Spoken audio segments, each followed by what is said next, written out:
One short statement from U.S. military command has led to a rather uncomfortable situation for the White House.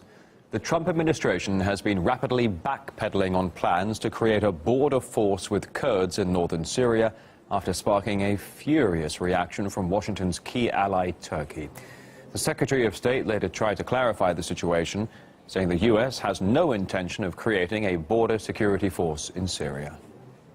Is he saying that when the Pentagon says we're going to try to come up with a force of 30,000 people that's wrong, or is he just disputing the I would have to refer you to the Department of Defense on that. I think they were clear in the statement that they put out, so let me just refer you to them on that. But I'm asking you about Tillerson's comments yesterday, where he said there's no border security force. That's not what it is. Look, I'd have to refer you to the Turkish government about what they became so concerned about, and the fact that somebody misspoke. And I'm not going to name any names, and neither is the secretary, but somebody clearly just misstated their policy. It's as simple as that. However, the announcement had already threatened to create a new conflict in war-torn Syria, with Turkey immediately dispatching tanks straight to its border. Now, in turn, Kurds then took to the streets to protest against Ankara's military actions and to denounce Erdogan's remarks. Afrin will be Erdogan's graveyard. Today, hundreds of thousands are protesting to tell him that the people of Afrin will never leave their land. The international community should send a message to Turkey telling them to stop. We have both the YPG and SDF, so we can defend ourselves. We discussed the latest tensions between the U.S. and Turkey with international relations professor Jamal Wakim. He believes we're currently seeing various stages of damage control set into motion.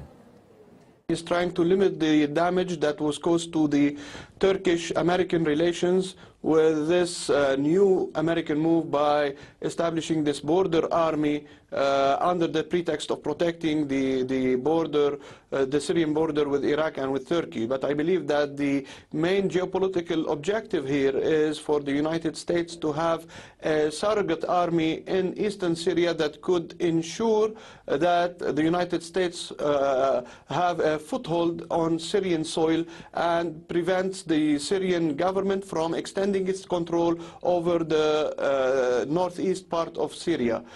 So as regional tensions between the two key allies worsen, RT's Igor Zhdanov has been taking a closer look. The Middle East has always proved a tough nut to crack for the United States. Hardly helping matters now, though, is lacking a unified game plan. Days ago, the Pentagon proudly announced it would create a so-called Syrian border security force. The coalition is working jointly with the Syrian Democratic Forces to establish and train the new Syrian Border Security Force. Currently, there are approximately 230 individuals training in the BSF's inaugural class, with the goal of a final force size of approximately 30,000. But the US apparently forgot to run the idea past Turkey. For Ankara, Kurdish military groups are terrorist factions. It's as clear-cut as that. Hence, Washington's announcement drove Turkey hopping mad.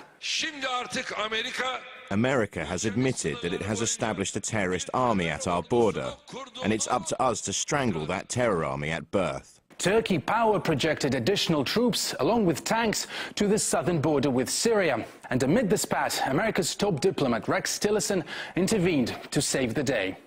The entire situation has been misportrayed, misdescribed. Some people misspoke. We're not creating a border security force at all.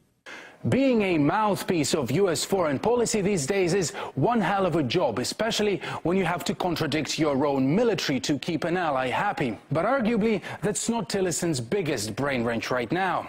Explaining why the US military is still in Syria is, first, it was the "we need to fight the terrorists" mantra. Our military policy in Syria has not changed. Our priority remains the defeat of ISIS.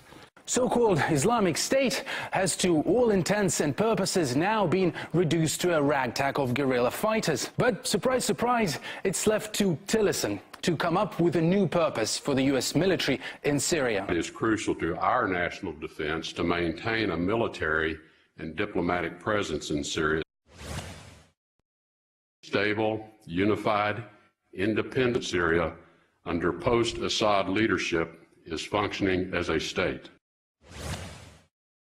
Iranian influence in Syria is diminished. And as if life wasn't hard enough for Tillerson, he has the Tweeter-in-Chief as his president. Rex is a bit of a tyrannosaurus when it comes to social media, but he tries to survive.